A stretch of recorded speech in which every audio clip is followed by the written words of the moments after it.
చెంత వినబడ్డ 7 మాటల ధ్యానాంశానికి స్వాగతం, సుస్వాగతం.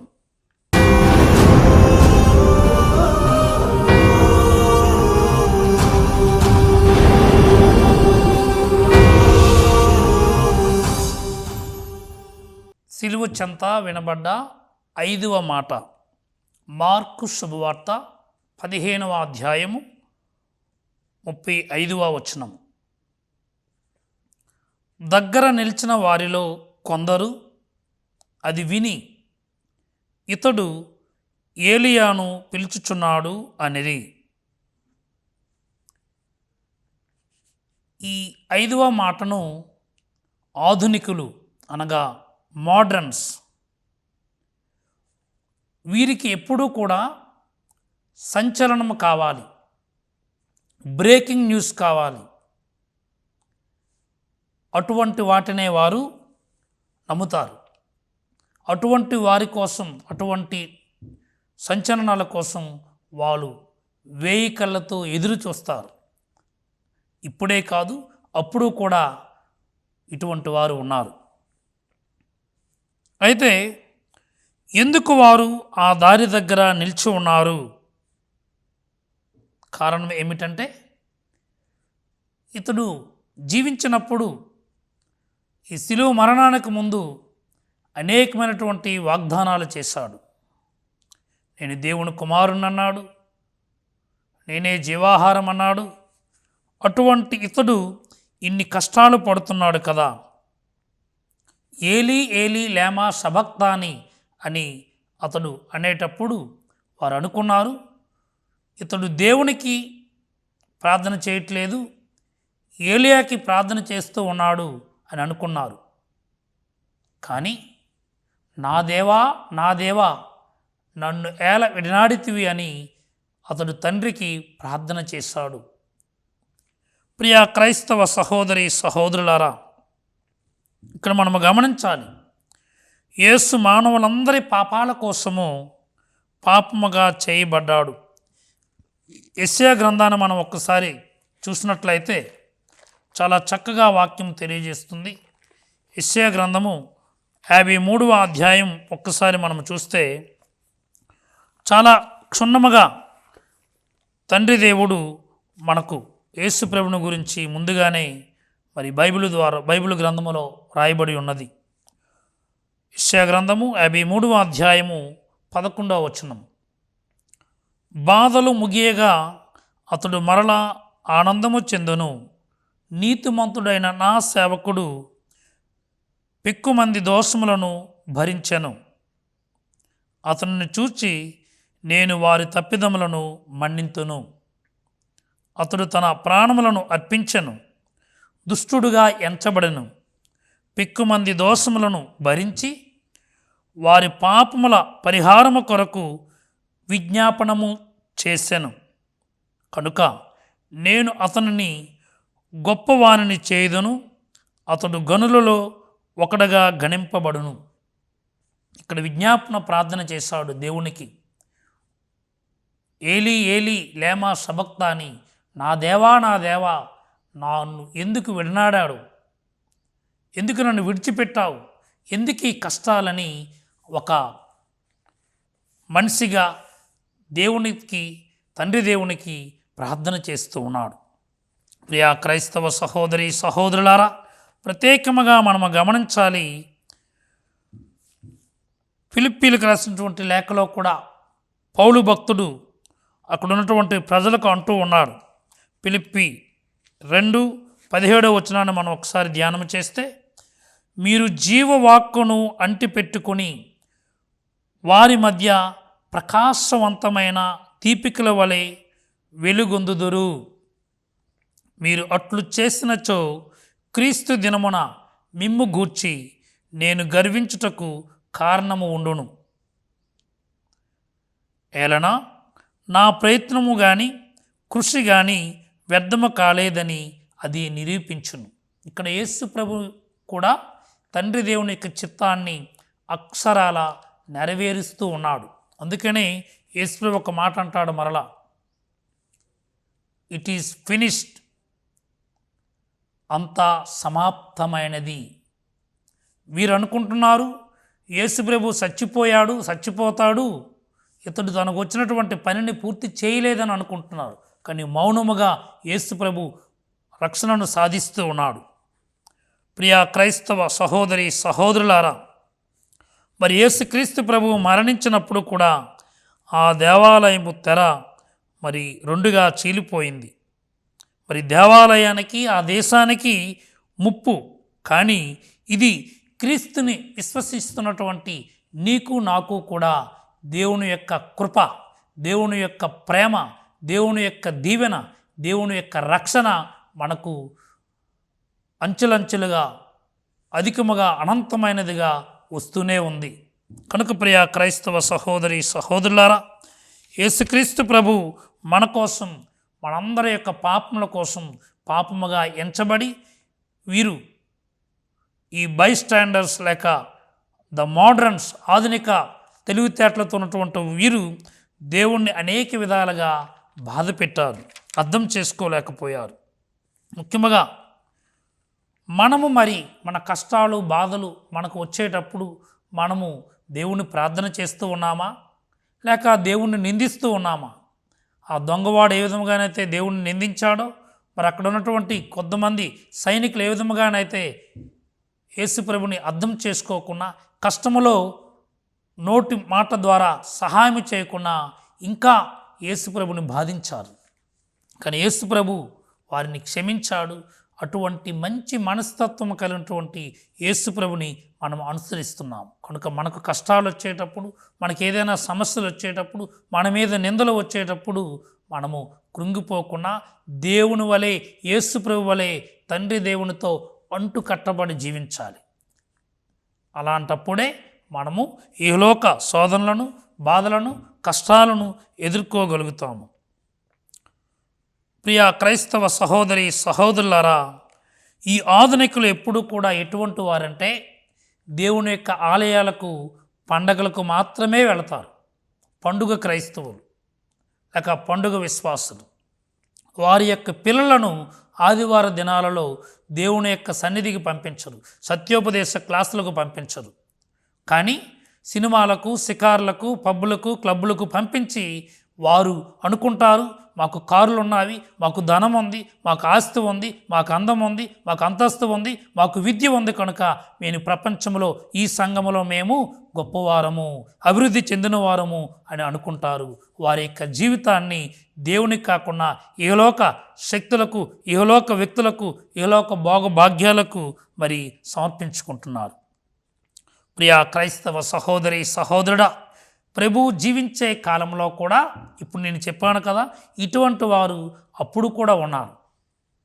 లూకాసు సువార్త 1వ అధ్యాయము 16వ వచనం ప్రకారము దేవుని దృష్టిలో బప్తిస్మ యోహాను గొప్పవాడు. అతడు ఏలియా ఆత్మను శక్తిని కలవాడై ప్రభువుకు ముందుగా నడుస్తూ ఉన్నాడు. అనేక మంది పాపులకు ప్రభు యొక్క మార్గాన్ని సిద్ధం చేస్తూ ఉన్నాడు. అలానే అవిధేయులను నీతిమంతులుగా మారుస్తూ ఉన్నాడు.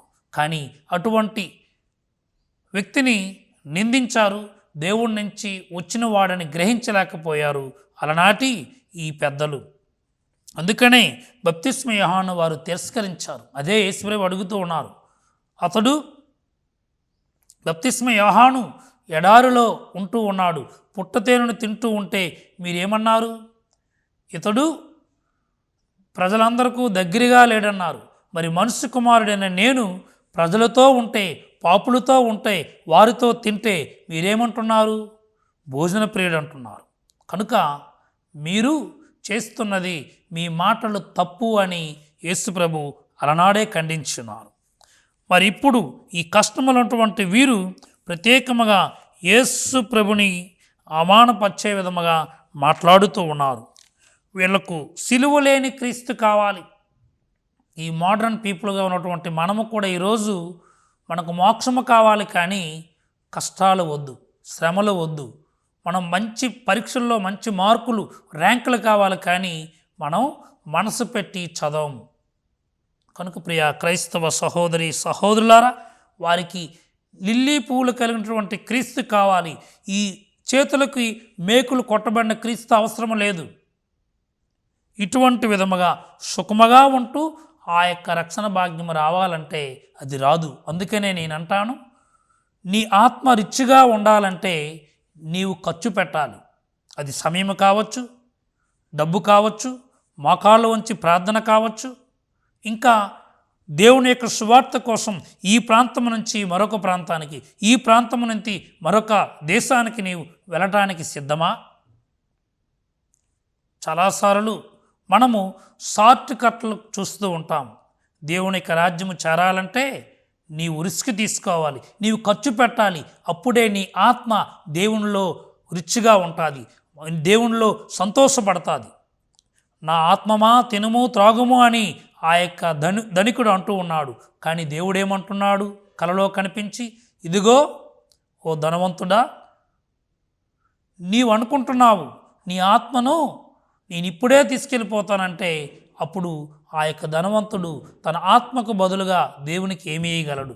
కనుక ప్రియ క్రైస్తవ సహోదరి సహోదరుడా, మనం ప్రత్యేకముగా ఆ యొక్క ధనికులు ఎప్పుడూ కూడా దేవునికి రాజ్యానికి దూరముగా ఉంటారంట. కనుక నీవు ధనవంతుడిగా ఉంటే దేవునికి రాజ్యానికి దగ్గరగా ఉండాలంటే నీకున్న దానిని నీవు పేదలకు అర్పించాలి. నీకున్న దానిని ముఖ్యముగా కష్టాల్లో, బాధల్లో, శ్రమల్లో ఉన్నవారికి అర్పించాలి.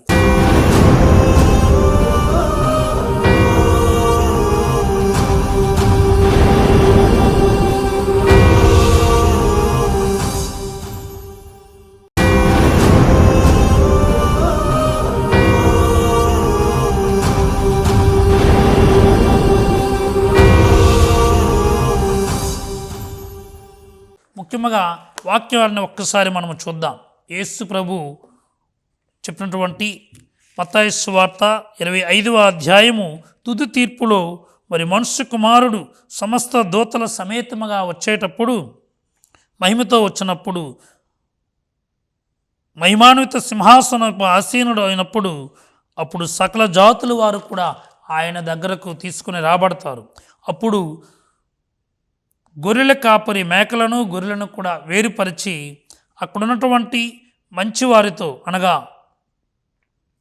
దేవుని చేత దీవించబడినటువంటి వారులారా రండు అని యేసు ప్రభు పిలుస్తూ ఉంటాడు. ఎందుకంటే నేను ఆకలి కొనినప్పుడు మీరు ఆహారం నొసగితిరి, దప్పిక కొనినప్పుడు దాహము తెచ్చితిరి, పరదేశినై ఉన్నప్పుడు నన్ను ఆదరించితిరి, నేను వస్త్రహీనునై ఉన్నప్పుడు వస్త్రములను ఇచ్చితిరి, రోగినై ఉన్నప్పుడు నన్ను పరామర్శించితిరి, చెరసాలలో ఉన్నప్పుడు నన్ను దర్శింప వచ్చితిరి అని పలుకును. మరి ఇక్కడ యేసు ప్రభు కూడా వస్త్రహీనుడిగా ఉన్నాడు, దాహముతో ఉన్నాడు, అనాథగా ఉన్నాడు. అటువంటి సమయంలో ఈ యొక్క మోడ్రన్స్, అక్కడ ఉన్నటువంటి ఆ యొక్క వ్యక్తులు యేసు ప్రభుకి వాదార్పును ఇవ్వలేదు కనుక, వాదార్పును ఇవ్వలేదు కానీ యేసు ప్రభుని ఇంకా బాధిస్తూ ఉన్నారు. కనుక ప్రియ క్రైస్తవ సహోదరి సహోదరులారా, యేసు ప్రభు దాహము కొన్నది నాకు దాహమగుచున్నది అని అన్నాడంటే అతడు శారీరక దాహము కాదు, కానీ అక్కడ ఉన్నటువంటి ఆ వ్యక్తుల యొక్క ఆత్మలను రక్షించాలి. యేసు ప్రభు ఈ లోకానికి వచ్చినది ప్రతి ఒక్క వ్యక్తిని కూడా రక్షించాలి. ప్రతి ఒక్క వ్యక్తి కూడా దేవుణ్ణి తెలుసుకోవాలి. అందుకనే యేసు ప్రభు అగ్నిని రగిలించడానికి ఈ లోకానికి వచ్చానన్నాడు. అగ్ని అనేది చాలా శక్తివంతమైనది. పరిశుద్ధాత్మను కూడా అగ్నితో పోలుస్తాం. మరి ఆ పరిశుద్ధాత్మను పొందినటువంటి యేసు ప్రభు దీక్షను చేపట్టి, దీక్షను చేబూని దేవుని యొక్క చిత్తాన్ని పాటించడానికి, నెరవేర్చడానికి మరి ఎంతో కష్టమైనటువంటి ఆ యొక్క దీక్షను ఉపవాసముతో చేశాడు. అన్నపానీయములు తీసుకోకుండా పగలు రాత్రులు 40 రోజులు దీక్షను చేపట్టి తన యొక్క సత్య సువార్తను, తండ్రి అప్పచెప్పినటువంటి పనిని నెరవేర్చాడు. కనుక ప్రియ క్రైస్తవ సహోదరి సహోదరులారా, ఈ తపస్కాలంలో ఉన్నటువంటి నీవు నేను ఎంతవరకు ఇప్పుడు మనం చదువుకున్న ఈ తుది తీర్పులో మనం చూస్తూ ఉన్నాం. కష్టాల్లో ఉన్నవారిని, ఆకలితో ఉన్నవారిని, లేకపోతే జైల్లో మ్రగ్గుతున్న వారిని సందర్శిస్తున్నాం. పునీత అసీస్వర ఫ్రాన్సిస్ గారు ఇతరులను హింసించక తన్ను తాను హింసించుకున్నాడు. అంటే ప్రార్థన ద్వారా, ఉపవాసము ద్వారా, దాన ధర్మములు ఇతరులకు చేయుటలో కూడా అతడు ముందుగా ఉంటాడు. అటువంటి ఆ యొక్క పునీతుడు తను ఎంతగానో యేసుప్రభుని యొక్క సిలువను చూస్తూ ధ్యానములో గడుపుతూ చాలా పేదరికాన్ని అపర క్రీస్తు అని మనం పిలుస్తూ ఉన్నాం. కనుక నీవు నేను కూడా ఈ వాక్యాన్ని ఆలకిస్తున్న మనందరము కూడా యేసు ప్రభు అలనాడు మన కోసం ఈ లోకములో ఈ సిలువ మీద పడినటువంటి బాధలను తలుచుకుంటూ ఒక పాటను ప్రార్థనగా చేసుకొని దేవుని స్తుతించడానికి, మహింపరచడానికి ప్రయత్నం చేద్దాం. వేదన పడుతూ యేసయ్యా ప్రార్థన చేయంగా, వేదన పడుచు యేసయ్యా ప్రార్థన చేయంగా, కారిన చెమటే రక్తధారలై నేల మీద పడెను, అయ్యో నేల మీద పడెను. కారిన చెమటే రక్తధారలై నేల మీద పడెను, అయ్యో నేల మీద పడెను. దేవుని చిత్తం నెరవేర్చుటకు బాధలు ఎన్నో పడ్డాడు. ప్రభు గెత్సెమనే తోటకు ప్రార్థన కోసం వెళ్ళాడు. ప్రాణం పోయేటంతగా దుఃఖం వస్తుందన్నాడు. ప్రభు గెత్సెమనే తోటకు ప్రార్థన కోసం వెళ్ళాడు. ప్రాణం పోయేటంతగా దుఃఖం వస్తుందన్నాడు. మెలకువగాను ఉండమని శిష్యులతోనే చెప్పాడు. వేదన పడుతూ యేసయ్యా ప్రార్థన చేయంగా, వేదన పడుతూ యేసయ్యా ప్రార్థన చేయంగా, కారిన చెమటే రక్తధారలై నేల మీద పడెను, అయ్యో నేల మీద పడెను. కనుక ప్రియ క్రైస్తవ సహోదరి సహోదరుడా, యేసుక్రీస్తు ప్రభు మరి ఎంతో ఆవేదన చెందుతూ మరి ఆ యొక్క లక్షవారం ప్రార్థన చేస్తూ ఉన్నాడు. శుక్రవారం సిలువ మీద కూడా ప్రార్థన చేస్తూనే ఉన్నాడు.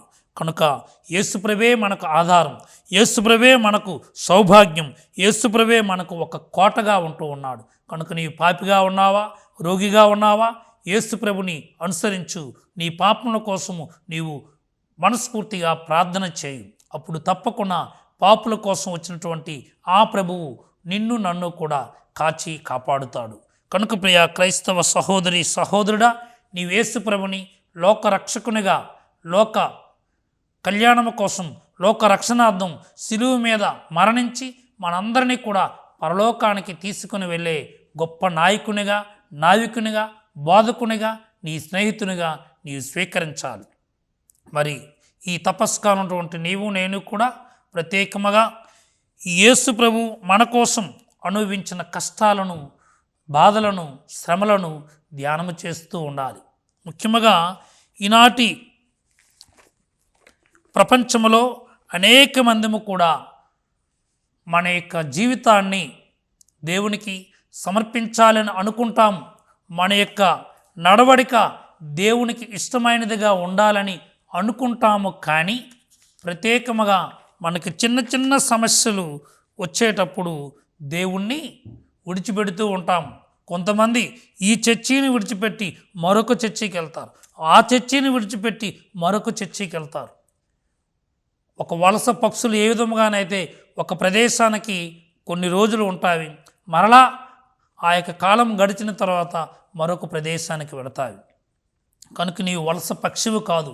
నీవు క్రీస్తునందు విశ్వాసం ఉంచి, దేవుని యందు పూర్తిగా విశ్వాసం ఉంచి, పితాపుత్ర పరిశుద్ధాత్మ నామమున జ్ఞానస్నానం పొందినప్పుడు నీవు క్రీస్తు యొక్క శక్తిని పొందుతున్నావు, పరిశుద్ధాత్మలో బలపడుతున్నావు. కనుక నీవు జీవించినా మరణించినా క్రీస్తు కోసమే జీవించాలి. కానీ నీకు అనుకున్న కోరికలు నెరవేరలేదని, లేకపోతే నీకు ఇష్టం వచ్చినట్లు ఆ గురువు లేక ఆ యొక్క వ్యక్తులు నడుచుకోవట్లేదని నీ ఇష్టాన్ని కాదు కానీ దేవునికి చిత్తాన్ని గ్రహించాలి.